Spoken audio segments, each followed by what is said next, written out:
बहुत कम मात्रा में नीतीश कुमार को वोट दिए हैं, लेकिन बाद बाकी महिलाएं जो हैं उसमें से मैक्सिमम महिलाओं ने नीतीश कुमार को वोट दिया है, क्योंकि परंपरागत रूप से सभी महिलाएं नीतीश कुमार को ही वोट करती आई हैं। तो कहीं ना कहीं महिलाओं का ज्यादा निकलना, लेकिन जब तक आंकड़े नहीं आ जाते कि महिला परसेंट क्या रहा, पुरुष परसेंट क्या रहा, जो अब आने का चांस है, क्योंकि दूसरे चरण के बाद ही, फाइनल चुनाव के बाद ही ऐसी परंपरा है जी। कि उसका परसेंटेज बताया जाए, इलेक्शन कमीशन जाहिर करे।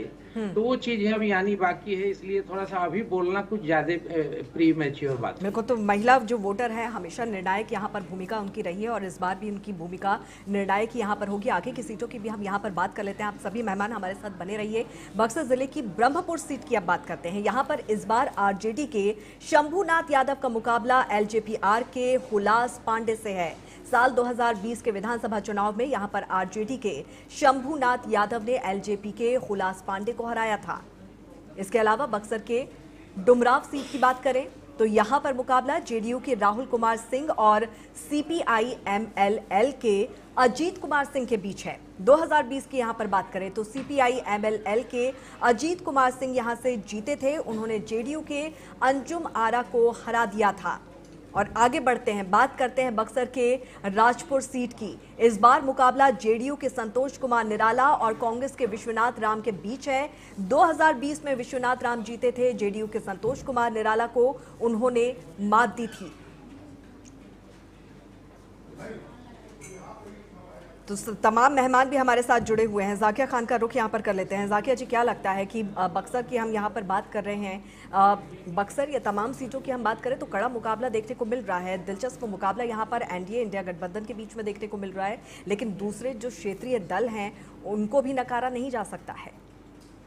नहीं, नकारा नहीं जा सकता है, लेकिन कोई भी अपनी क्षमता दिखा के सीट निकालने में सक्षम नहीं रहेगा, क्योंकि जो अभी लुभावनी चीज है, सबसे बड़ी चीज है कि बिल्कुल एक तरफा, दो तरफा ही वोट हुई है। आप मतलब बोलिए विपक्ष और पक्षधारी में ये वोट बिल्कुल बोलिए कि बढ़ चुका है, और बहुत ही कम नॉमिनल ऐसे वोट्स हैं जो किसी और पार्टी को गए हैं।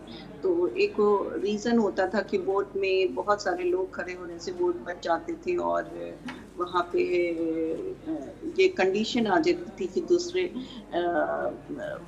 वोटर्स को, दूसरे कैंडिडेट्स को वोट कम होने के बावजूद उनकी परसेंटेज विनिंग की ज्यादा बढ़ जाती थी। लेकिन इस बार ऐसा नहीं हुआ है, और ये 2-3 साल से देखा जा रहा है ये टर्न्स को किस तरह से हो रही है। और रही बात महिलाओं की, तो देखिए महिलाओं का आप अगर बहुत अच्छी तरह से बात कीजिएगा कि महिलाओं का पक्ष किसके तरफ गया है, और आप अगर अंदरूनी तौर पे, खासतौर से आपके रिपोर्टर्स जिन्होंने पहले भी उनसे बात की होगी, तो वो जाने होंगे कि महिलाओं का जो प्रॉब्लम्स था पहले, जो उनकी एक रुचि थी नीतीश गवर्नमेंट में, उसका रीजन था उनका first and second tenure, first tenure specially, जिसमें उन्होंने काफी सारे लुभावने वादे किए और उस चीज को उन्होंने किया।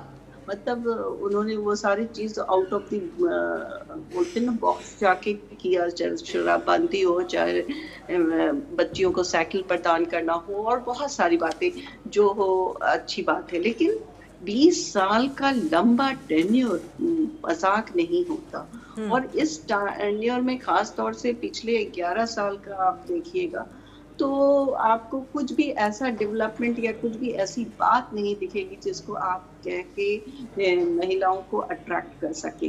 डेफिनेटली एक जातिवाद का वहाँ पे सिस्टम है, जिसकी वजह से, जातिवाद की वजह से वोट बैंक बढ़ते हैं, और नीतीश की तरफ एक उन लोगों की अलग तरह की एक रुझाव थी। उसका रीजन यही था कि भाई उन्होंने काफी कुछ किया था आउट ऑफ बॉक्स जाके, लेकिन वो सारी चीजें खत्म हो गई जब सृजना स्कैम, बालगृह स्कैम के सब निकला, और भी बहुत सारी चीजें जब बात आगे आगे आई।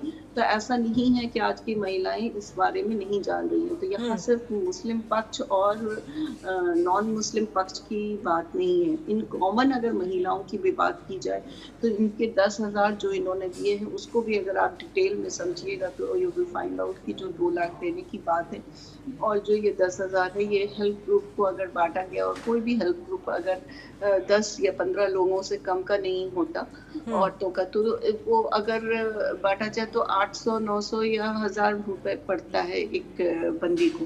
तो that is not too much. और उसके बाद भी उसमें एक टाइम पीरियड है, उसके अंदर उन्होंने क्या काम किया, क्या उससे निष्कर्ष निकाला, तभी जाके कोई भी तरह की लोन और किसी भी चीज की। जबकि विपक्ष ने एक बहुत बड़ा अनाउंसमेंट किया है। खैर, अनाउंसमेंट पे मैं कभी नहीं जाऊंगी, क्योंकि ये मैनिफेस्टो में क्या है, अनाउंसमेंट किया है, और धरातल पे क्या काम हो रहा है वो बहुत डिफरेंस रखता है। और इसका एक जीता जागता एग्जाम्पल दिल्ली का इलेक्शन रहा, किस तरह से यहाँ पे लुभावने वादे किए गए, काफी लोग उस वादों के भ्रम में आ गए, और आज क्या हुआ, ना होली में कुछ मिला, ना तो दिवाली में जनता ने कोई तो गैस अपना मत यहाँ पर लॉक कर दिया है, अब रिजल्ट का इंतजार करना होगा। लेकिन राकेश जी, आपको क्या लगता है इस प्रचंड वोटिंग के मायने क्या है? मतलब कि इस बार तो बिहार की जनता ने जिस तरह से रिकॉर्ड तोड़ वोटिंग की है, फर्स्ट फेज की हम बात करें करीब 65% की करीब की वोटिंग हुई है, और सेकेंड फेज में तो 73% के करीब वोटिंग दर्ज की गई है।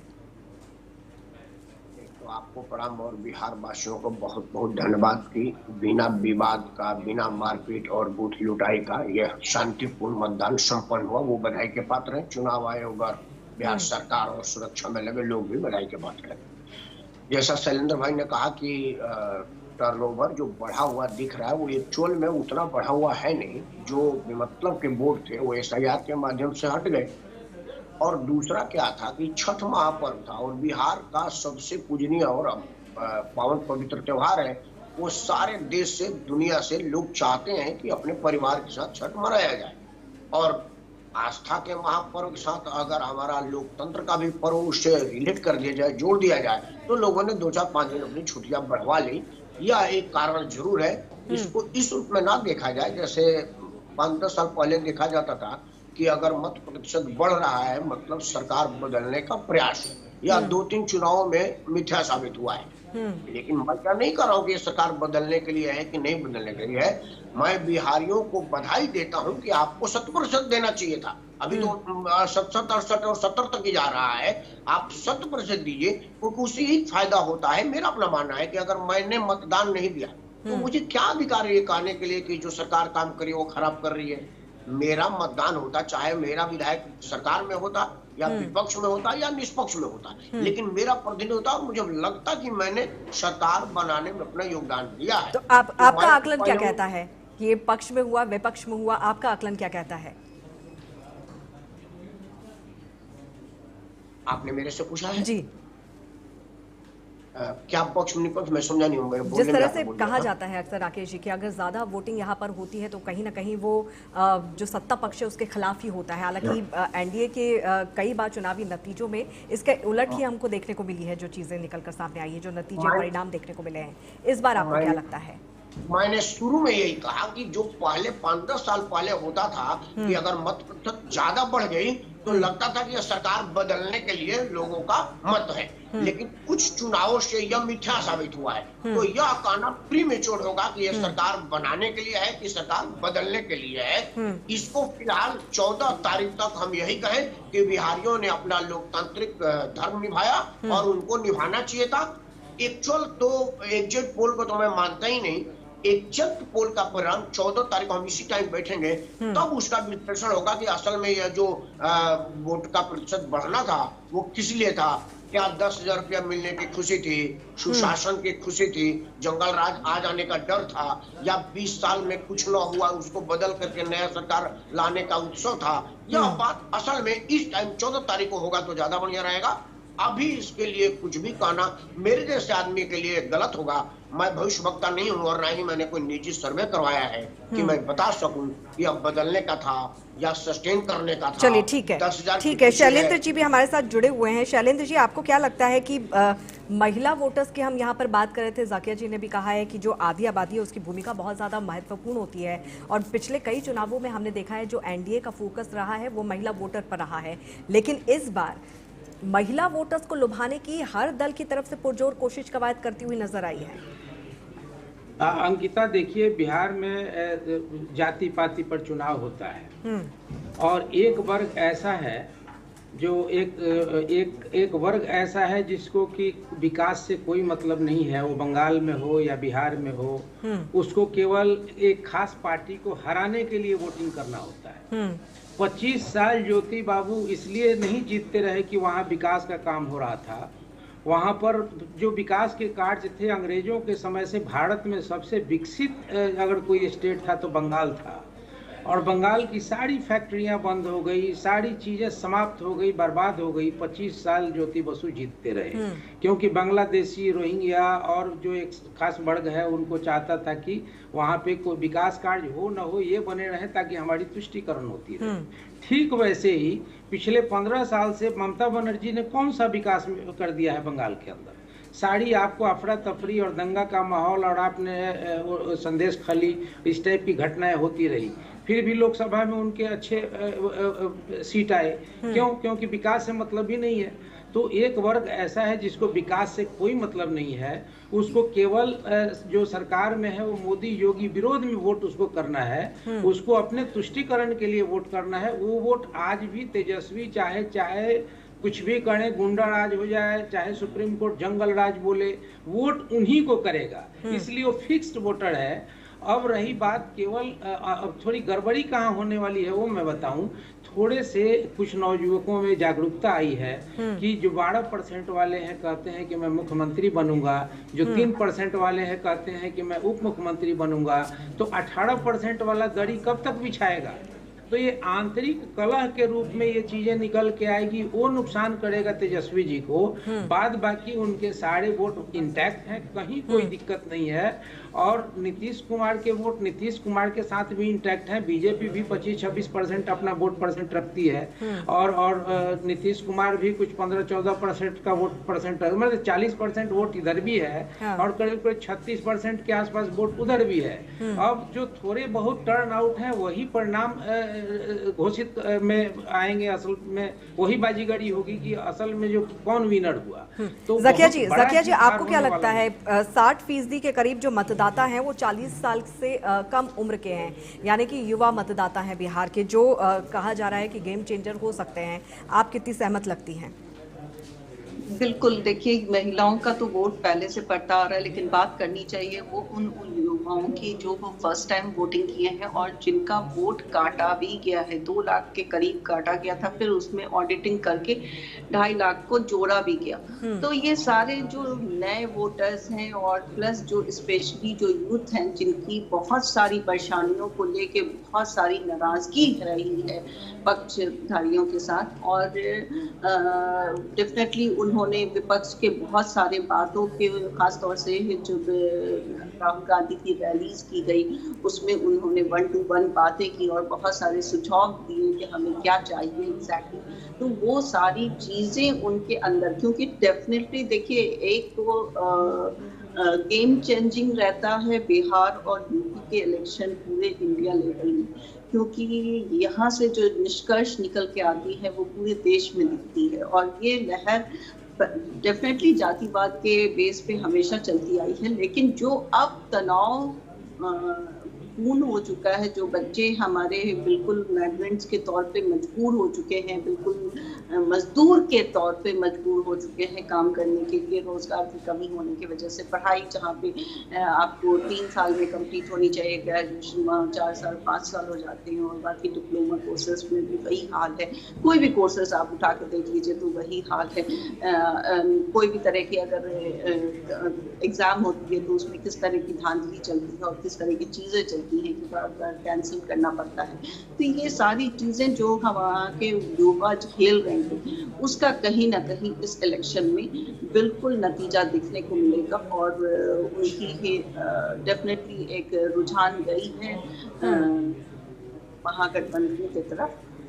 राकेश जी, SIR का आपको लगता है वाकई में फर्क पड़ा होगा यहाँ पर वोटर्स में? हालांकि विपक्ष ने इसको जोरदार मुद्दा बनाया था, लेकिन क्या लगता है कि इसका वाकई में, जिस तरह से चुनाव आयोग ने कहा था कि वोटिंग लिस्ट की शुद्धिकरण की यहाँ पर जरूरत है, और लेकिन क्या असर देखते हैं आप इस पर? देखिए असल में क्या है कि जैसा जकिया जी भी कह रहे हैं कि 2.5 लाख वोट काट दिए गए और कुछ लोग जोड़ दिए गए, तो उस 2.5 लाख में से 2.5 आदमी भी अपने गांव के बीएलओ के पास डॉक्यूमेंट के साथ नहीं गया कि मेरा वोट काट दिया गया। हालांकि राहुल गांधी के पत्रकार वार्ता में दिल्ली में जरूर 4-5 लोग आ गए थे, तो वो लोगों ने दिल्ली तक आकर के अपना वोट की बात कही थी। हालांकि अगले दिन फिर उन्होंने माइक में बोला था कि नहीं, मेरे को पता चल गया मेरा नाम है। तो ये काटने वाले को तो एक अजीब असमंजस पूरे महीना दिन तक रही। 16-17 दिन राहुल गांधी ने भी पूरा बिहार में इसको किया और उसके बाद चुनाव प्रचार में या कहीं किसी के मुंह से वोट काटने की कहीं बात कोई चर्चा में नहीं रही। वो तेजस्वी यादव अपने दवाई पढ़ाई सिखाई वाला पर ही रहे और नीतीश कुमार अपने सुशासन पर ही रहे। ये राजनीतिक मुद्दा कहीं नहीं बना, किसी ने भी नहीं बना, इसलिए इस पर कोई बहुत ज्यादा इम्पैक्ट पड़ने वाली बात नहीं है।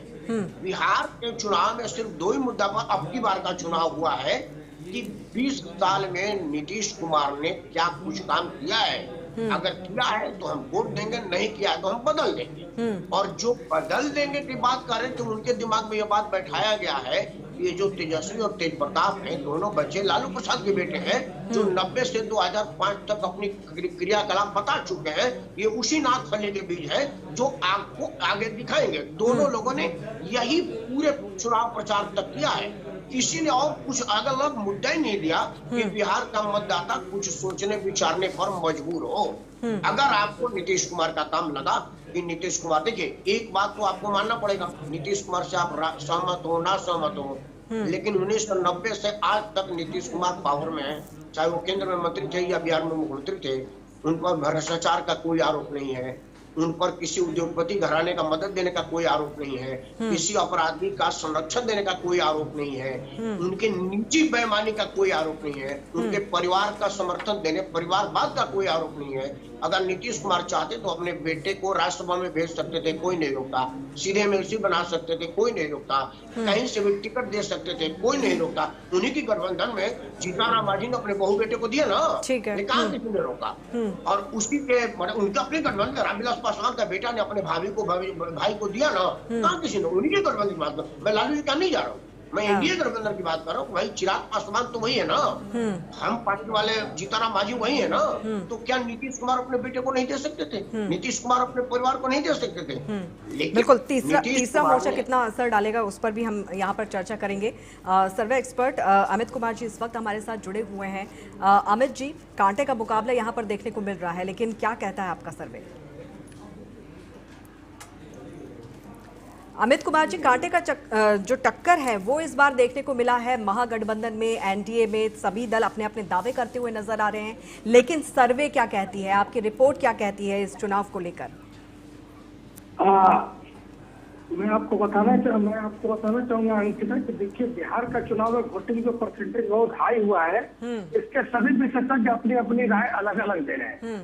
मुद्दों की बात है, बिहार में वोटिंग किस मुद्दे पे हुआ है?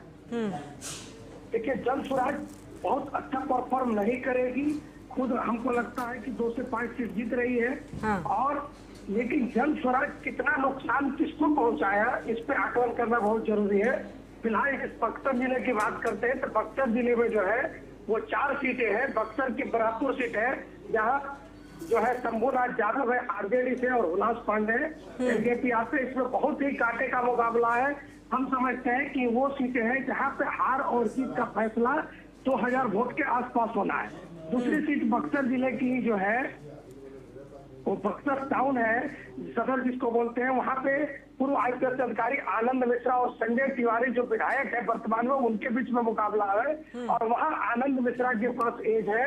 और जो मैं बताऊं बड़ापुर में जो है वो आरजेडी के शंभुनाथ यादव के पास एज है और बक्सर में बीजेपी के आनंद मिश्रा के पास एज है।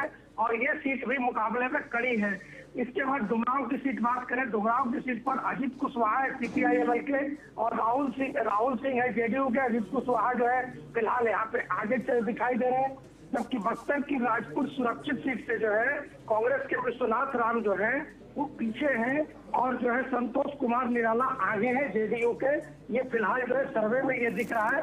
तो बक्सर जिले में हम लोगों को ऐसा लग रहा है कि मुकाबला बहुत कड़ा है और ऐसे में किधर जाएगा ये कहना बड़ा मुश्किल है। बिल्कुल मुकाबला बड़ा कड़ा यहाँ पर देखने को मिल रहा है। जो तीसरा मोर्चा है वो कई सीटों पर मुकाबले को त्रिकोणीय और चतुष्कोणीय बनाता हुआ नजर आ रहा है और ऐसे में ये कहना फिलहाल मुश्किल यहाँ पर होता हुआ नजर आ रहा है, क्योंकि प्रतिक्रिया जो है हमारे एक्सपर्ट के मुताबिक मिली जुली देखने को मिल रही है। तो आगे की सीटों की भी हम यहाँ पर चर्चा करेंगे। भोजपुर की हम यहाँ पर बात करते हैं। भोजपुर की 7 सीटें, यहाँ पर एनडीए को 4 सीटें और महागठबंधन को 3 सीटें मिलने का अनुमान है। बाकी जनसुराज पार्टी और अन्य को कोई सीट नहीं मिल रही है। भोजपुर में इस बार बीजेपी के टाइगर सिंह और सीपीआई एमएलएल के कयामुद्दीन अंसारी के बीच कड़ा मुकाबला है। 2020 में यहाँ से बीजेपी के अमरेंद्र सिंह जीते थे। उन्होंने सीपीआई एमएलएल के कयामुद्दीन अंसारी को हराया था। तो भोजपुर की 7 सीटों पर भी कड़ा मुकाबला देखने को मिल रहा है। हमारे एक्सपर्ट अमित कुमार जी लगातार हमारे साथ जुड़े हुए हैं। अमित जी, भोजपुर की इन तमाम 7 सीटों की हम यहाँ पर बात करें तो कड़ा मुकाबला क्या यहाँ पर भी देखने को मिल रहा है? देखिए अंकिता, भोजपुर की जो पहली सीट है संदेश, वहाँ पे आरजेडी को फिलहाल एज है और आरजेडी के पास ही पिछली बार भी ये सीट थी, लेकिन इस बार राधाचरण सेठ जो नए कैंडिडेट आए हैं वो एमएलसी हुए हैं। उनके आने से क्या है, मुकाबला में फाइट बहुत ज्यादा है। देखिए बिहार में इस चुनाव में हम लोगों ने देखा है कि लगभग 65% सीटें ऐसी हैं जहां बहुत ही कांटे का मुकाबला है। देखिए महिला वोटिंग परसेंट पुरुषों की अपेक्षा में 8.5% ज्यादा हुआ है। 8.5% ज्यादा वोटिंग हुआ तो इसका ये मतलब नहीं है कि महिलाएं 100% एनडीए को वोट करिए, नीतीश कुमार जी के चेहरे पर करिए। महिलाओं में भी कास्ट बेस्ड वोटिंग है। हाँ, ये जरूर है कि जब दोनों की तुलनात्मक अध्ययन की जाएगी तो 1 से 1.5% महिलाएं नीतीश कुमार जी के गठबंधन को अधिक वोटिंग करी है, लेकिन जब पुरुषों की वोटिंग संख्या और महिलाओं की वोटिंग संख्या की तुलना करेंगे तो दोनों के आंकड़े लगभग बराबर है।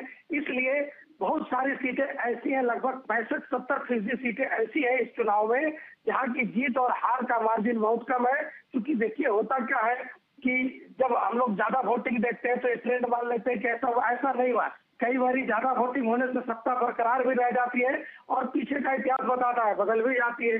कई बार आपने देखा होगा कम वोटिंग से भी सरकारें बदल जाती हैं। तो देखिए इस बार का चुनाव में सबसे अधिक जो ग्राउंड पे देखने को मिला वो ये मिला कि जेडीयू के वोटर जो है एलजेपी और बीजेपी को 100% सपोर्ट नहीं कर पा रहे। तो वोटों का ट्रांसफर किसको कितना हुआ है ये सारा चीज दरमदार है। जो आकलन ये कह रहा है कि कड़ा मुकाबला है और संदेश की सीट पे भी मुकाबला है। उसके बाद एक सीट है बरहारा सीट पे भी आरजेडी आगे है। बरहारा सीट पे भी आरजेडी और बीजेपी में कड़ा मुकाबला है। हालांकि बीजेपी वहां पे आगे है। आरा सदर की सीट कहे तो वहां पे संजय सिंह टाइगर आगे हैं, उनके पास एज है। दूसरी अगियाओं की सीट कहे तो अगियाओं की सीट पे जो है वो सीपीआईएमएल के जो है शिव प्रकाश रंजन जो है वो एज में है और कंफर्ट में है, वो जीत जाएंगे।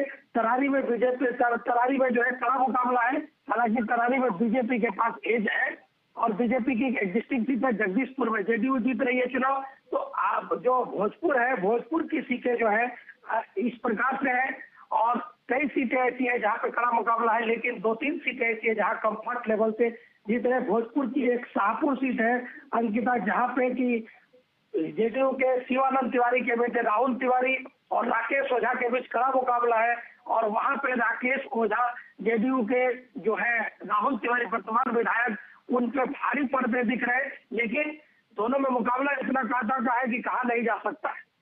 बिल्कुल, ज़किया जी भी हमारे साथ जुड़ी हुई हैं। ज़किया जी, जिस तरह से हम यहाँ पर तमाम रिपोर्ट अपने दर्शकों को भी बता रहे हैं, तीसरे मोर्चे की बात यहाँ पर निकलकर सामने आ रही है। चाहे जनसुराज पार्टी हो, पप्पू यादव की पार्टी हो या फिर ओवैसी की पार्टी हो, चिराग पासवान, ये जो छोटे दल हैं ये कितना गेम चेंजर साबित हो सकते हैं, ये कितना खेल यहाँ पर बिगाड़ सकते हैं, किस तरह से आप देखती हैं इनको? देखो मैंने पहले भी बताया कि देखो इन लोग विनिंग तो नहीं करेंगे लेकिन डेफिनेटली वोट कटिंग का काम जो होता है वो जरूर देखने को मिल रहा है और ये कहीं ना कहीं महागठबंधन के एक बहुत बड़ा हिस्सा को तोड़ने में कामयाब रहेंगे और यही एक वजह होती है कि जहाँ पे एनडीए की सीट निकलने की चांसेस बढ़ जाती है। क्योंकि डेफिनेटली जो मुद्दों पे बात कर रहा है वो महागठबंधन के साथ है, और महागठबंधन के साथ साथ वो पीके के साथ भी है, वो एआईएम के साथ भी है। खासतौर से अगर मुस्लिम पक्ष की बात की जाए और मुस्लिम एरिया से जो एआईएम ने अपने कैंडिडेट्स खड़े किए हैं, तो वो भी एक रीजन रहता है। लेकिन फिर वहाँ पे देखने को मिलता है कि जो हो जितने भी वोटर्स हैं, तो उन लोगों ने एक सुझावी तौर पे, यानी एक सोची समझे तौर पे डिसीजन मेकिंग की है इस बार, और ये बहुत बड़ी एक अपने आप में चीज है जो दिखाती है, प्रदर्शित करती है कि लोग अब किस तरह से समझ चुके हैं कि इलेक्शन में जीत और हार कितना मायने रखता है। किसी को भी यूं ही वोट देने से पहले, अपना वोट बर्बाद करने से पहले हमें देखना होगा कि हम किसको जिता सकते हैं और कौन यहाँ पे सत्ताधारी में आ सकता है, और उसको एक तरफा वोट देना कितना अहमियत रखता है, इस बात को लोगों ने इस इलेक्शन में और इस 2-3 साल के इलेक्शन में बल्कि बहुत अच्छी तरह से समझा है, और इसका पूरा चीज देखने को मिलेगा इस बार के रिजल्ट में 14 तारीख को। शैलेंद्र जी, जिस तरह से वोटिंग यहाँ पर हुई है, जिस तरह के दावे यहाँ पर देखे हैं, जिस तरह के मुद्दे यहाँ पर छाए हुए हैं, लेकिन बिहार की जब बात आती है, बिहार चुनाव की जब बात होती है यहाँ पर, तो कहीं ना कहीं जो राजनीति में जो जातिगत समीकरण है वो यहाँ पर बैठता हुआ सबसे ज्यादा यहाँ पर नजर आता है। आपको क्या लगता है? अंकिता, सबसे पहले तो मैं बताऊं कि इस चुनाव ने एक चीज बड़ा क्लियर कर दिया कि चाचा बीमार हैं, चाचा बेहोश रहते हैं। चाचा ने 80 जनसभाएं की है और 80 से ज्यादा जनसभाएं की। हेलीकॉप्टर नहीं उड़ा तो रोड से 300 किलोमीटर जाके नीतीश कुमार ने जनसभाएं की, जबकि युवा नेता जो हैं वो अगर मौसम खराब हुआ तो उनकी सभाएं नहीं हो पाई। तो कहने का मतलब है कि चाहे जीते कोई भी, लेकिन नीतीश कुमार स्वस्थ हैं और नीतीश कुमार चुनाव रणनीति में सफल हैं, ये बात नीतीश कुमार सिद्ध करने में सफल रहे हैं। नीतीश कुमार को एक बार बीजेपी ने भी कहा था कि हाँ, उनका दिमागी हालत ठीक नहीं है, जब वो तेजस्वी के साथ थे, और तेजस्वी बोलते थे जब बीजेपी के साथ आ गए नीतीश कुमार। तो नीतीश कुमार ने अपनी सेहत को प्रूफ कर दिया है कि मैं बिल्कुल सेहतमंद हूँ और अगले टर्म के लिए तैयार हूँ। और दूसरा उनके साथ सबसे प्लस पॉइंट है कि उनको सहानुभूति बहुत मिली है कि लगभग सब लोगों को लग रहा है कि नीतीश कुमार का ये लास्ट चुनाव होगा। बिल्कुल, और इसी अनुभव की बात यहाँ पर लगातार बीजेपी की तरफ से की गई है, एनडीए की तरफ से की गई है। बिहार की जनता ने यहाँ पर किसको चुना है? अनुभव को एक बार फिर से मौका दिया है, या फिर जो नव ऊर्जा है उसको यहाँ पर मौका देगी, तो वक्त यहाँ पर बताएगा। लेकिन आगे की सीटों की भी यहाँ पर बात कर लेते हैं। गोपालगंज की रुख कर लेते हैं। 6 सीटों की यहाँ पर बात करते हैं। यहाँ पर एनडीए को 4 सीटें और महागठबंधन को 2 सीटें मिलने का अनुमान है। बाकी जनसुराज पार्टी और अन्य को कोई सीट नहीं मिलने का अनुमान जताया गया है। तो ये आपको बता दें, गोपालगंज में इस बार जेडीयू के गोपाल कुमार अग्रवाल और कांग्रेस के ओम प्रकाश गर्ग के बीच मुकाबला है। 2020 में इस सीट पर बीजेपी के सुभाष सिंह ने जीत हासिल की थी। उन्होंने बीएसपी के साधु यादव को हराया था। चलिए, तो हम युवा वर्सेस अनुभव की यहाँ पर बात कर रहे हैं। राकेश जी, आपको क्या लगता है कि यहाँ पर जातिगत आधारण समीकरण की भी हम बात करें, क्योंकि बिहार की राजनीति में वो सबसे ज्यादा हावी होता है, मुद्दे एक अलग तरफ हो जाते हैं। हाँ, जाति तो हावी है। अगर जाति हावी नहीं होती तो जाति की चर्चा नहीं होती, और वो सिर्फ बिहार में, पूरे देश में प्रधानमंत्री मंत्रिमंडल बनाते तो कहते कि हमने सभी वर्ग, सभी समाज के लोगों को मंत्रिमंडल में दिया है। जबकि चाहिए तो यह कि हम अनुभव को मंत्रिमंडल में दिया है, जिनको गृह विभाग की जानकारी है उनको गृह मंत्रालय दिया है, जिनको हेल्थ की जानकारी को हेल्थ। लेकिन ऐसा होता नहीं। वो इस देश में राष्ट्रपति चुनाव लड़ता है तो कहता है कि जो हमने दलित कैंडिडेट दिया, वो जो प्रधानमंत्री की बेटी है, इंडियन फॉरेन सर्विस का अधिकारी है और लगातार केंद्र में मंत्री और सांसद रही है, वो राष्ट्रपति के चुनाव में दलित ही है, तो इस देश का कोई भला क्या कर सकता है? जाति इतने निचले स्तर पर चली गई है कि हम राष्ट्रपति चुनते हैं तो कहते हैं कि हमने मुसलमान चुना है, हमने दलित चुना है, हमने ब्राह्मण चुना है। तो उस देश के लिए किसी विकास पर चर्चा, जैसा शैलेंद्र भाई ने कहा है कि हर मतदाता फिक्स है, उसको देश से कोई मतलब नहीं है, उसे अपने मुद्दे से मतलब है। उसका भला अगर नहीं है, उसका अगर कोई काम में नुकसान है तो वो प्रधानमंत्री खराब है, चाहे प्रधानमंत्री 5 किलोमीटर दे या 500 किलोमीटर दे, उसे कोई फर्क नहीं पड़ता। नीतीश कुमार चाहे सुशासन लगाए हैं, सारे जंगल राज को ऑब्जेक्शन लगा दिए हैं, लेकिन अगर उसका कोई मामला आड़े आ रहा है तो नीतीश कुमार खराब है, नीतीश कुमार से उसको कोई मतलब नहीं है। हमारा मतदाता अपने फायदे के लिए वोट देता है, उसको ना तो राष्ट्र से मतलब है, ना राज्य से मतलब है, ना राष्ट्र की इकोनॉमिक स्टेबिलिटी से मतलब है। अगर वो राष्ट्र निर्माण की बात करता तो पहले पूछता कि 200 किलो आटा, 200 यूनिट बिजली कहाँ से दोगे? हमारे पैसा से दोगे ना, करदाता का पैसा है, तुम्हारे अपने पिताजी का तो पैसा है नहीं, तो तुरंत ऑब्जेक्शन लगा देता। लेकिन मैं भी कई लोगों से पूछता हूँ, अब महिलाओं से पूछा गया, आपके चैनल वाले ने पूछा कि नीतीश कुमार ने 10,000 रुपया दिया तो क्या करेंगे? बोला 10,000 से क्या होगा जी, 10 लाख मिलना चाहिए था ना, 20 लाख मिलना चाहिए, मतलब उसको बिल्कुल। मतलब दोनों ही तरफ से लुभाने की तो पुरजोर यहाँ पर कोशिश की गई है, लेकिन अब जनता यहाँ पर तय कर चुकी है, जनता ने लॉक कर दिया है। उनका क्या नतीजा है उसका इंतजार हमको यहाँ पर करना होगा, लेकिन तमाम सीटों में क्या कुछ स्थिति है वो भी हम लगातार यहाँ पर अपने दर्शकों को बताते हुए नजर आ रहे हैं। एक छोटे से ब्रेक के लिए रुकना होगा, यहाँ पर जल्द हाजिर होंगे।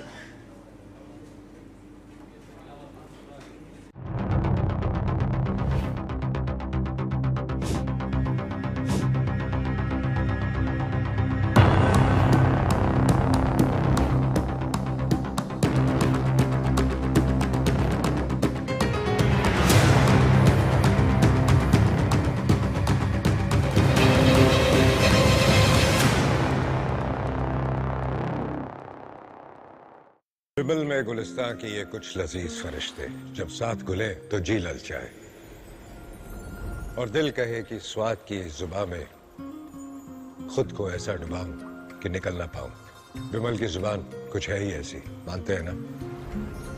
विमल, बोलो जुबां केसरी।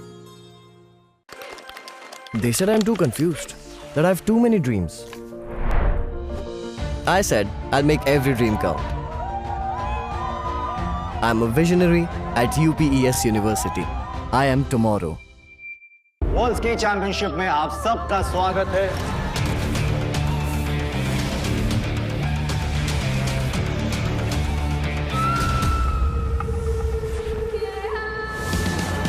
जीत वही जिस पे दुनिया नाज करे, सोच वही जो दिलों पे राज करे। राजनिवास, सोच जो करे राज। भैया, घर का किराया देना था, कुछ पैसे। इस महीने तो गाड़ी की EMI जानी है ना, अगले महीने पक्का। चलता हूँ। आपके बाद फैमिली को किसी के आगे हाथ ना फैलाना पड़े। आज ही लीजिए पॉलिसी बाजार पे 2 करोड़ का टर्म लाइफ इंश्योरेंस, सिर्फ 690 रुपए महीने से शुरू। विमल में गुलिस्तां के ये कुछ लजीज फरिश्ते, जब साथ घुले तो जी ललचाए और दिल कहे कि स्वाद की जुबां में खुद को ऐसे डुबाऊं कि निकल ना पाऊं। विमल की जुबां कुछ है ही ऐसी, मानते हैं? विमल, बोलो जुबां केसरी। अरे ऋषि, आज स्कूल नहीं गए?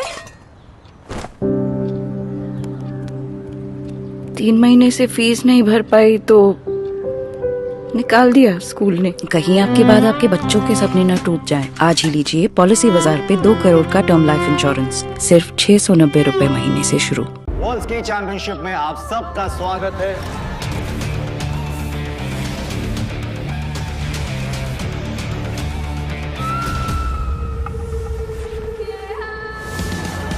जीत वही जिस पे दुनिया नाज करे, सोच वही जो दिलों पे राज करे। राजनिवास, सोच जो करे राज। They said I'm too confused, that I have too many dreams. I said I'll make every dream count. I'm a visionary at UPES University. I am tomorrow. आपका मन पसंदीदा चैनल TNP न्यूज अब उपलब्ध है DD फ्री डिश के channel number 98 पर। जुड़े रहिए TNP न्यूज के साथ। विमल में गुलिस्तां की ये कुछ लजीज फरिश्ते, जब साथ घुले तो जी ललचाए और दिल कहे कि स्वाद की जुबां में खुद को ऐसा डुबाऊं कि निकल ना पाऊं। विमल की जुबान कुछ है ही ऐसी, मानते हैं ना? विमल, बोलो जुबां Kesari. They said I'm too confused, that I have too many dreams. I said I'll make every dream count. I'm a visionary at UPES University. I am tomorrow. World ski championship में आप सबका स्वागत है।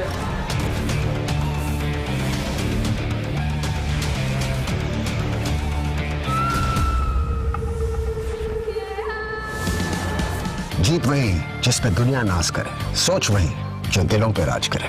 राजनिवास, सोच जो करे राज। भैया घर का किराया देना था, कुछ पैसे। इस महीने तो गाड़ी की EMI जानी है ना, अगले महीने पक्का। चलता हूँ। आपके बाद फैमिली को किसी के आगे हाथ ना फैलाना पड़े। आज ही लीजिए पॉलिसी बाजार पे 2 करोड़ का टर्म लाइफ इंश्योरेंस सिर्फ 690 रुपए महीने से शुरू। They said I'm too confused, that I have too many dreams. I said I'll make every dream count. I'm a visionary at UPES University. I am tomorrow. विमल में गुलिस्तां के ये कुछ लजीज फरिश्ते जब साथ घुले तो जी ललचाए और दिल कहे कि स्वाद की जुबान में खुद को ऐसे डुबाऊं कि निकल ना पाऊं। विमल की जुबान कुछ है ही ऐसी, मानते हैं? विमल, बोलो जुबान कैसी? अरे ऋषि, आज स्कूल नहीं गए? 3 महीने से फीस नहीं भर पाई तो निकाल दिया स्कूल ने। कहीं आपके बाद आपके बच्चों के सपने न टूट जाएं। आज ही लीजिए पॉलिसी बाजार पे 2 करोड़ का टर्म लाइफ इंश्योरेंस सिर्फ 690 रुपए महीने से शुरू। वर्ल्ड स्की चैंपियनशिप में आप सबका स्वागत है।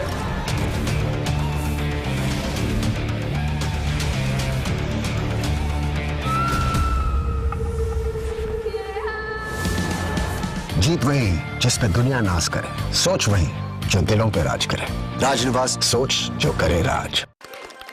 They said I'm too confused, that I have too many dreams. I said I'll make every dream count.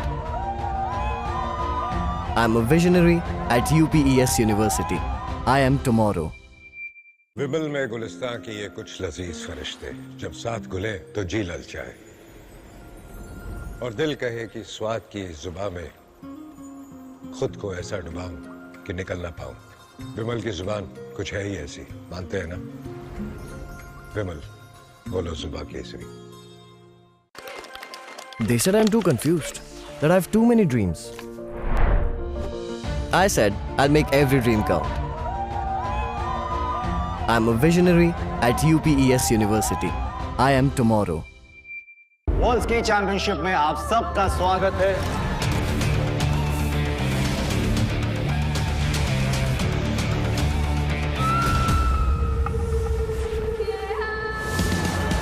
जीत वही जिस पे दुनिया नाज करे, सोच वही जो दिलों पे राज करे। राजनिवास, सोच जो करे राज। भैया घर का किराया देना था, कुछ पैसे। इस महीने तो गाड़ी की EMI जानी है ना, अगले महीने पक्का। चलता हूँ। आपके बाद फैमिली को किसी के आगे हाथ ना फैलाना पड़े। आज ही लीजिए पॉलिसी बाजार पे 2 करोड़ का टर्म लाइफ इंश्योरेंस सिर्फ 690 रुपए महीने से शुरू। विमल में गुलिस्तां के ये कुछ लजीज फरिश्ते जब साथ घुले तो जी ललचाए और दिल कहे कि स्वाद की जुबान में खुद को ऐसे डुबाऊं कि निकल ना पाऊं। विमल की जुबान कुछ है ही ऐसी, मानते हैं? विमल, बोलो जुबान कैसी?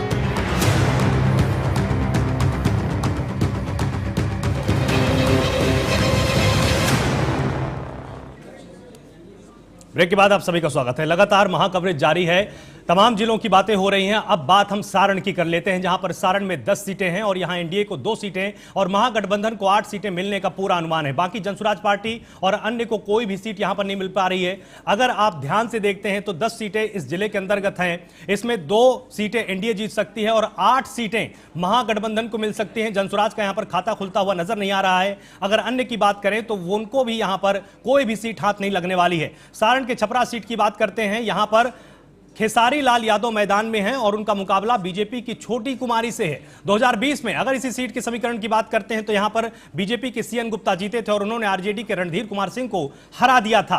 इसके साथ ही अगर बात अन्य सीटों की भी हम यहां पर करें, उससे पहले छपरा का समीकरण इसलिए बहुत ज्यादा रोमांचक हो जाता है क्योंकि छपरा में खेसारी लाल यादव मैदान में है और लगातार इनके काफी सारे बाइट्स आपने इनके काफी सारे बयान सुने होंगे, लेकिन इनका मुकाबला बीजेपी की छोटी कुमारी से है जो कि काफी कांटे का मैच यहां पर माना जा रहा है। अब अगर बात करते हैं सिवान की, तो यहां पर एनडीए को 2 सीटें और महागठबंधन को 6 सीटें मिलने का पूरा अनुमान है। बाकी जनसुराज और अन्य को कोई भी सीट यहां पर नहीं मिल पा रही है। तो ये तमाम ऐसे समीकरण हैं जिसमें निश्चित तौर पर कोई आगे तो कोई कभी पीछे हो जाता है। अगर हम सिवान की बात करें तो यहां पर 8 विधानसभा सीटें हैं, एनडीए को 2 सीटें यहां पर मिल सकती हैं और महागठबंधन की बात करें तो यहां पर 8 सीटें उनके खाते में जाती हुई नजर आ रही, यहां पर 6 सीटें उनके खाते में जाती हुई नजर आ रही हैं। जनसुराज को यहां पर 0 और अन्य को भी यहां पर 0 से ही समझौता करना पड़ेगा, खाता खुलता हुआ नजर नहीं आ रहा। तो महागठबंधन 6 सीटों के साथ यहां पर बढ़त बनाते हुए, अगर सिवान की बात करते हैं तो 2025 में यहां पर बीजेपी की तरफ से मंगल पांडे हैं। काफी ज्यादा विवाद इनके तमाम बयानों को लेकर रहा, इनके कार्यकाल को लेकर रहा। इनका मुकाबला यहां पर आरजेडी के अवध बिहारी चौधरी से है। अगर हम पिछले चुनाव की बात करते हैं, यानी अगर साल 2020 की बात करें तो सिवान में अवध बिहारी चौधरी जीते थे और यहां पर ओम प्रकाश यादव हारे थे। 1973 वोटों से यहां पर बीजेपी के उम्मीदवार यहां पर हारे थे। तो निश्चित तौर पर यह भी सीट बहुत ज्यादा यहां पर रोमांचक हो जाती है। तमाम मेहमान भी यहां पर मेरे साथ जुड़ेंगे, उनसे भी हमें समझने की पूरी कोशिश करेंगे कि आखिर यहां पर इन सीटों के हिसाब से कौन आगे और किसके लिए मुकाबला बहुत ज्यादा रोमांचक होने वाला है, क्योंकि मंगल पांडे की भी प्रतिष्ठा यहां पर दांव पर लगी हुई है और अवध बिहारी चौधरी की भी प्रतिष्ठा दांव पर लगी हुई है। मेरे साथ तमाम मेहमान भी यहां पर, तपोष पाल मेरे साथ यहां पर बीजेपी का पक्ष रखेंगे और साथ ही नीतू निषाद मेरे साथ वरिष्ठ नेता कांग्रेस के तौर पर यहां पर जुड़ी हुई हैं। आप दोनों का बहुत स्वागत है। तपोष जी, अगर देखते हैं तो यहां पर महागठबंधन बढ़त बनाते हुए नजर आ रही है, क्या इसका कारण यह माना जाए कि जो विकास को लेकर तमाम यहां पर कैंपेनिंग की गई, जिस तरह से वोट चोरी को लेकर एक यात्रा निकाली गई, जनाधिकार यात्रा निकाली गई, उसका असर आप इसको मानते हैं या इसमें जाति समीकरण आपको नजर आते हैं? देखिए, जाति को बहुत पीछे छोड़ दिया गया है इसमें, और इस बार ये जनता का साफ संदेश है कि हमें बिहार में अब जाति की राजनीति नहीं, जवाबदेही की राजनीति चाहिए। और जवाबदेही कौन दे सकता है, किसकी जवाबदेही बनती है, वो डिलीवरी से मालूम चलता है। हमने डिलीवर किया है, हमने पहले भी इन चीजों को अपने सामने रखा हुआ है और आपसे इस टॉपिक पे कई बार हमारी जो डिबेट हुई है उसमें हमने साफ साफ ये कहा है कि देखिए, जंगल राज दोबारा रिपीट नहीं करने देना चाहती है बिहार की जनता, और बिहार की जनता साफ तौर पे जुड़ी हुई है महिला रोजगार की योजनाओं से। हर महिला को 2 लाख तक की मदद, जीविका दीदी की सैलरी दुगनी, 35% आरक्षण, नौकरियों में अब तक बिहार की बेटियां अग्रसर रही हैं, आशा माताएं और ममता कार्यकर्ताएं, इनकी वेतन 3 गुना। ये है मोदी जी और नीतीश जी का मॉडल, जो कि लोगों को कनेक्ट करती है मेट्रो से, सड़क से, बिजली से, गैस से, शौचालय से। और उधर अगर लालू और राबड़ी के लिए देखा जाए तो वो कनेक्ट करते हैं अपहरण से, डर से, भ्रष्टाचार से। तो देखिए, साफ संदेश था, साफ ये आज का जो, अगर आप ठीक है तपोष जी अब थोड़ी देर रुकिए, क्योंकि बहुत सारे मेहमान भी हमारे साथ और सीटें बहुत सारी हैं, जिले भी बहुत सारे हैं, इसलिए हम इसमें छोटे छोटे उत्तर ही ले पाएंगे। सर्वे एक्सपर्ट अमित कुमार भी यहां पर मेरे साथ जुड़े हुए हैं। अगर हम इन जिलों की बात करते हैं तो जैसे पिछले जिलों में कहीं ना कहीं एनडीए को बढ़त मिलती हुई नजर आ रही थी, लेकिन अगर सिवान की बात करते हैं तो 8 में से 6 सीटें एमजीबी के खाते में जाती हुई नजर आ रही हैं। इसके कारण आपको क्या नजर आते हैं? देखिए, जो भी मुस्लिम बहुल क्षेत्र है और मुस्लिम बहुल क्षेत्र में इस बार होती बहुत अधिक परसेंटेज में हुई है। ये समझना पड़ेगा हमें कि मुस्लिम की फर्स्ट प्रेफरेंस आरजेडी होती है और महागठबंधन होता है। तो यही कारण है कि सिवान और सावन बेल्ट अगर जाएंगे तो उसमें बहुत ज्यादा वोटर का समीकरण जो महागठबंधन में आरजेडी पार्टी है उसके इम्पैक्ट वोटर है, तो उन्होंने काफी परसेंट का वोटिंग दिया। दूसरा ये भी है, बाद लोगों ने वोटिंग ये भी किया, विपक्ष के लोगों ने करवाया वोटिंग। उन्होंने ये माना कि अगर एफआईआर में मेरा नाम कट गया और वोटिंग नहीं करे तो कहीं एफआईआर में देखभाल में नाम कट जाए। तो नाम कटने की वजह से सबसे अधिक अगर कोई था तो अल्पसंख्यक वर्ग था और जो है ओबीसी कम्युनिटी में ज्यादा पहुंचे था कि हमारा वोट प्रकार से करें। तो इस वोट कटने के कारण वोटिंग परसेंटेज भी बहुत बड़ी वोट कटने से एफआईआर होने से। दूसरा ये जो क्षेत्र में है, देखिए, विधायकों ने काम नहीं किया है। विधायकों ने इसके प्रति नाराजगी बहुत रही लोगों को। नीतीश कुमार और मोदी जी के नाम पर कब तक विधायक जीतेंगे, ये सबसे बड़ा फैक्टर रहा है। देखिए हम लोग छपरा में बात करें तो जिस तरह से छोटी कुमारी को लाया गया और उसके खिलाफ इन्होंने जो है खेसारी लाल को मैदान में उतारा, तो खेसारी लाल अपनी सीट पर एक है उनको वो आसपास की स्थिति भी प्रभावित करती। यही कारण है कि वहाँ पर छात्र इवेंट में अच्छा प्रदर्शन हो रहा है। देखिए एक महत्वपूर्ण सीट है मंगल पांडे जी की थी, मंगल पांडे जी वहाँ से 30% चुनाव लड़ रहे हैं, उस सीट पे बहुत काफी का मुकाबला। तो मंगल पांडे जी के पास तेज नहीं है, ये जो है वहाँ आरजेडी के पास और जारी चौधरी जो है आरजेडी के पूर्व विधानसभा में 6 मैदान में वहाँ पे। तो यहाँ इस क्षेत्र में देखा जाए मैं बताऊँ आपको कि जनक जी जो है वो भी तरैया तक विधायक रहे और मंत्री भी रहे हैं, वो भी मैदान में है, लेकिन उनके प्रति इतनी नाराजगी लोगों को वोटिंग के कारण में थी। और आप जब बूथों का चेकिंग करेंगे, जैसे बूथ चेकेंगे, तो जिस किसी भी क्षेत्र में मुस्लिम यहाँ पे ज्यादा रहे वहाँ पे वोटिंग परसेंटेज बहुत अधिक है, जहाँ अपर कास्ट है वहाँ वोटिंग कम है। और दीदी जो अपर कास्ट में थे वो छपरा में थे, उन्होंने भी काफी वोट का काफी अधिक बीजेपी को नुकसान पहुंचाया है, ये मानना पड़ेगा। यही कारण है कि इन इलाकों में इनके जो है आर्थिक जबकि बक्सर एरिया में और भोजपुर से जो है महागठबंधन के बच्चे एनडीए को अच्छा प्रदर्शन है। बिल्कुल। अब बात यहाँ पर वैशाली की भी हम एक बार कर लेते हैं। अगर हम वैशाली की बात करें तो यहाँ पर 8 सीटें हैं और यहाँ एनडीए को 4 सीटें और महागठबंधन को 3 सीटें मिलने का पूरा अनुमान है, जबकि तेज प्रताप यादव की पार्टी जेजेडी को भी 1 सीट यहाँ पर मिल सकती है। वहीं जन स्वराज पार्टी और अन्य को कोई भी सीट यहाँ पर नहीं मिल पा रही है। तो निश्चित तौर पर वैशाली में 8 सीटों में एनडीए के खाते में 4 सीटें जाती हुई नजर आ रही हैं, महागठबंधन के खाते में 3, जन स्वराज को 0 और अन्य में जेजेडी के पास 1 सीट यहां पर जा सकती है। सबसे ज्यादा अगर वीआईपी सीट की बात करें तो राघोपुर, जो कि तेजस्वी यादव की सीट है, यहां पर इनको कांटे की टक्कर मिलती हुई नजर आ रही है सतीश कुमार यादव की तरफ से, जो कि बीजेपी के उम्मीदवार हैं, लेकिन तेजस्वी काफी एज से यहां पर जीत सकते हैं, इसका अनुमान लगाया जा सकता है। क्योंकि अगर 2020 के हम रिजल्ट को देखें तो तेजस्वी यादव ही यहां से जीते थे और ये वो सीट भी है जहां पर आरजेडी कभी हारती नहीं है। ये एक तरह का भेद्य किला है राघोपुर, जिसमें तेजस्वी यादव इस बार खुद मैदान में है, पूर्व डिप्टी सीएम रह चुके हैं और निश्चित तौर पर यहां पर भी जीत का मार्जिन इस बार इनका बहुत अच्छा हो सकता है। वहीं अगर बात करें वैशाली जिले की महुआ सीट की, जहां से लालू यादव के बड़े बेटे तेज प्रताप जनशक्ति जनता दल से ताल ठोक रहे हैं, उनका मुकाबला आरजेडी के मुकेश कुमार रोशन से है। इस सीट पर पिछली बार मुकेश कुमार रोशन जीते थे और उन्होंने जेडीयू की आसमा परवीन को हरा दिया था।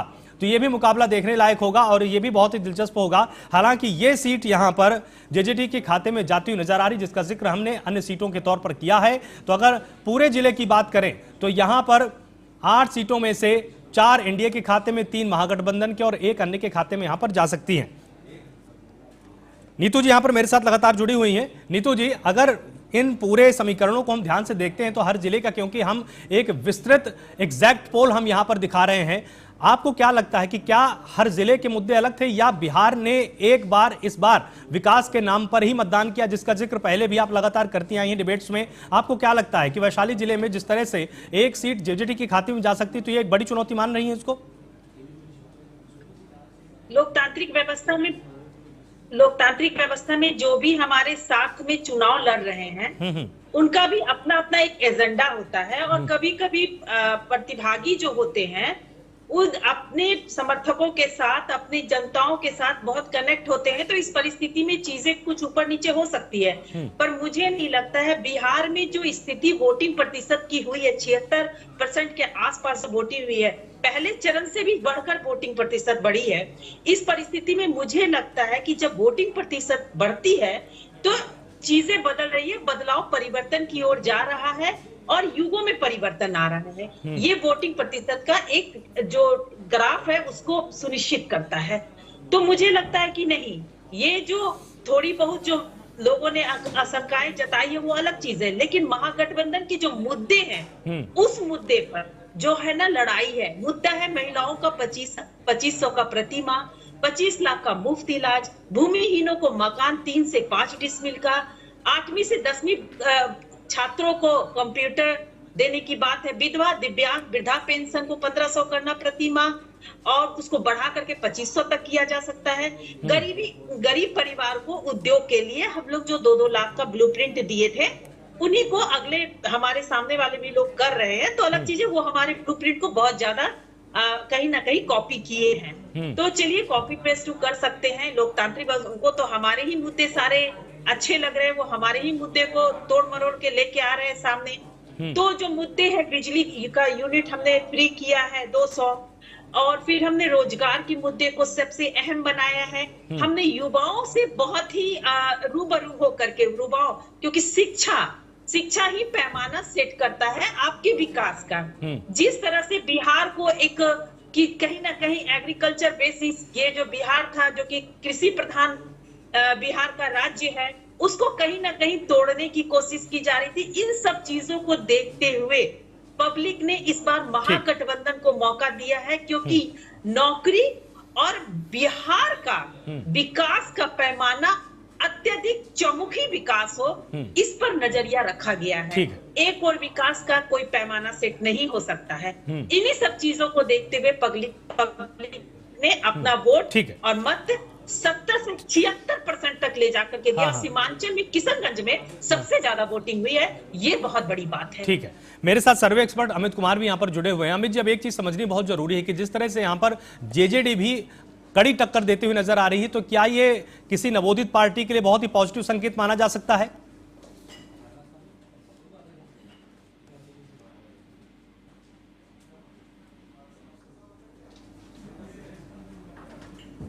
अमित जी, आप तक मेरी आवाज आ रही है? ठीक है, अमित जी से अभी हमारा संपर्क नहीं हो पा रहा है। अब बात एक बार बेगूसराय की भी हम यहां पर कर लेते हैं। तो जिस तरह से सोनाली जी तमाम बातें आपने यहां पर सुनी, और जनसुराज ने काफी अच्छा चुनाव इस बार लड़ा था, काफी अच्छी कैंपेनिंग की थी, लेकिन सीटों के मामले में थोड़ी निराशा अभी शुरुआती रुझान में सामने आ रही है। आपको क्या लगता है कि कुछ कमियां रह गई, या जब पूरी तरह से परिणाम सामने आएंगे तो उत्साहित करने वाले और बहुत ही सकारात्मक परिणाम आ सकते हैं? बिल्कुल बिल्कुल, अभी जो भी हम बात कर रहे हैं ये बिल्कुल स्पेकुलेशंस हैं।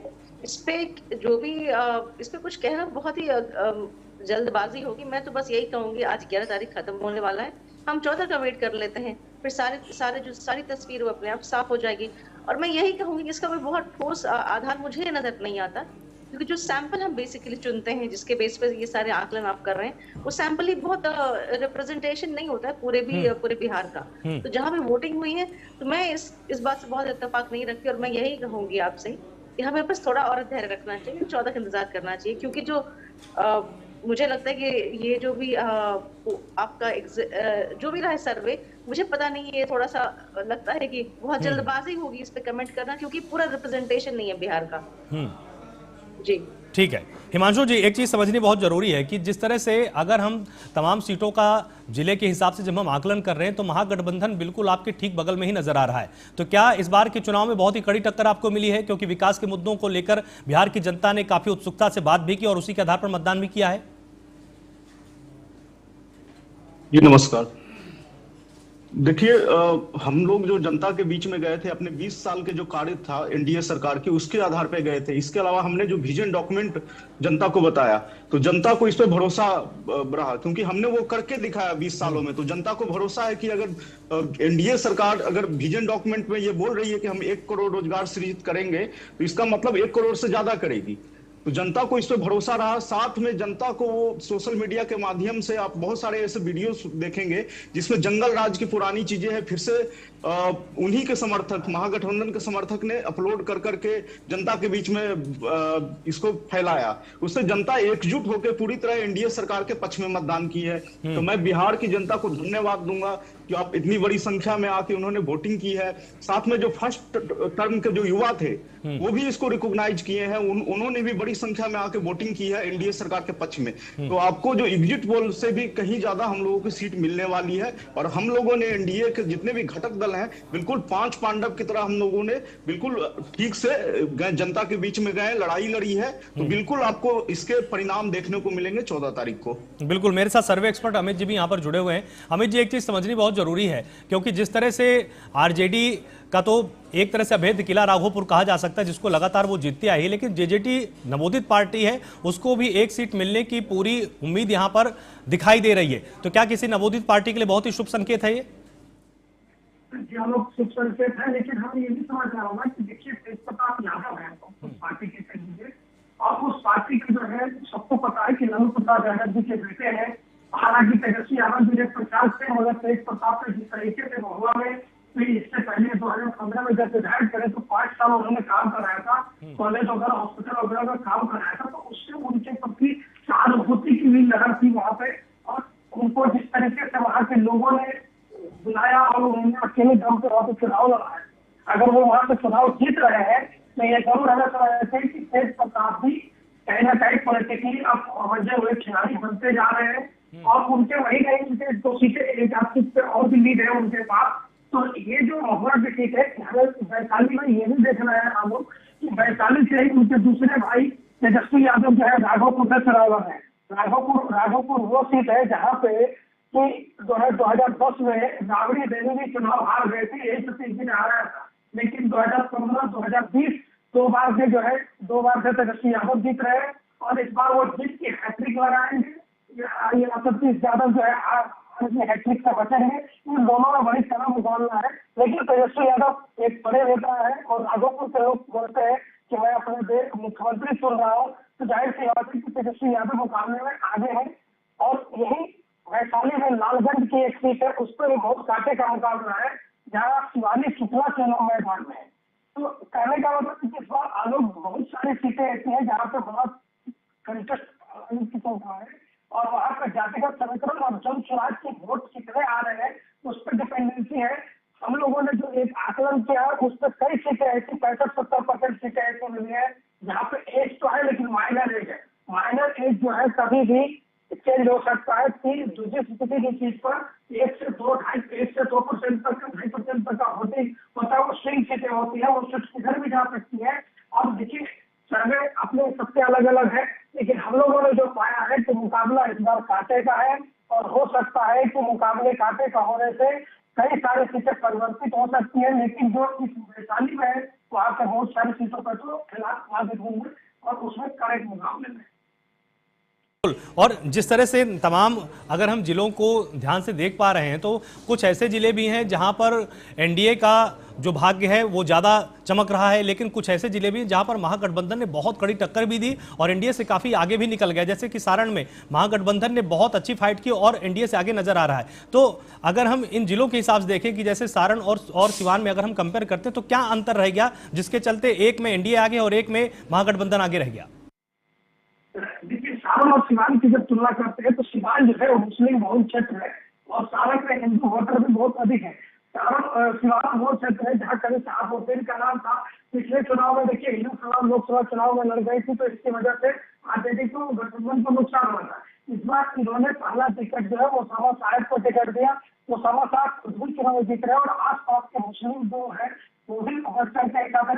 सबसे बड़ी चुनाव में ये बात रही लोग जो आकलन करने का विषय कि एआईएम सेक्टर काम ज्यादातर नहीं कर पाया, और जो मुस्लिम कैंडिडेटों को एआईएम ने दिया उसको क्योंकि लोगों में कोई दिलचस्पी नहीं रही। हम इसको आगे चलते जब आप सीमांचल में दिखाएंगे तो वहां भी आपको देखने को मिलेगा कि एआईएम का प्रदर्शन पिछली बार की तुलना में केवल 30% रह गया है। तो एआईएम भी सेक्टर काम नहीं किया। दूसरा चीज देखिए जो सिवान की बेल्ट है और जो सारण की बेल्ट है उसमें डिफरेंस दे रहा है। इसके अलावा ये भी देखिए कि जन सुराग का इन बेल्टों में इम्पैक्ट दिखा रहा था, तो जहाँ भी जन सुराग की इम्पैक्ट ज्यादा है प्रशांत किशोर जहाँ अच्छे से चुनाव लड़े हैं वहाँ पे जाहिर सी बात है कि प्रशांत किशोर अच्छे से चुनाव लड़े हैं। तो अगली जातियों का और एकदम पिछड़ी जातियों का वोटों उनका बिखराव हुआ है, जो बीजेपी का वोट बैंक से ज्यादा है। वही कारण है कि जो है इस क्षेत्र में इस तरह का देखने को मिल रहा है। बिल्कुल, मेरे साथ तपोष पाल भी यहाँ पर। तपोष, जिस तरह से देखिए अमित जी ने तमाम समीकरण भी स्पष्ट किए कि जातियों के अनुसार भी और जो धार्मिक ध्रुवीकरण का मुद्दा रहा उसके अनुसार भी मतदान इस बार हुआ है। हालांकि सभी दल इससे लगातार इनकार करते रहे, हर कोई ये दावा करता रहा है कि नहीं विकास के आधार पर ही इस बार मतदान होगा। लेकिन अगर हम सारण को देखते हैं और अगर वैशाली को देखते हैं तो ये साफ तौर पर देखा जा सकता है कि जो जातीय आधार रहे या जो धार्मिक आधार रहे वो भी काफी प्रभावी रहे। तो क्या आपको लगता है कि इसी हिसाब से जो आपने प्रत्याशी चुने थे वो हर एक पैमाने पर बिल्कुल फिट बैठे होंगे? जी, और जो हमारा कनेक्ट था वो भी बहुत अच्छा था। और मैं एक चीज बता दूं, मेरे पास इस समय 12 एजेंसियों के पोल एग्जिट पोल वो हमारे पास है, और मैं नाम नहीं बता रहा हूँ, मैं केवल आंकड़े बता रहा हूँ, और उसमें उसका अगर एवरेज ले तो 154 है जो कि एनडीए को मिल रहा है, महागठबंधन को 84 है। अब आप स्थिति देखिए कि इसमें ये जो मैंने अभी आंकड़ा आपको दिया है, इसमें सबसे कम जो हमें मिला है एनडीए में उसमें 130 है, और जिन्होंने एनडीए को सबसे ज्यादा दिया वो 209 है। और हमारा इंटरनल असेसमेंट भी यही कहता है कि हमारी सीटें 200 से ज्यादा होंगी, क्योंकि जिस तरीके का रुझान इस बार देखने को मिला है, और जिस तरीके देखिए एमवाई फैक्टर ये बताते थे, जबकि एमवाई फैक्टर हमने रिप्लेस कर दिया महिलाओं से और युवाओं से। तो और आज का आप वोटिंग परसेंटेज देखिए, 67% था जिस समय मैं टीवी डिबेट में इन कर रहा था, मैं एक टीवी डिबेट चैनल में था, वहां से मैं अभी यहाँ पे आया, उस समय 67% था।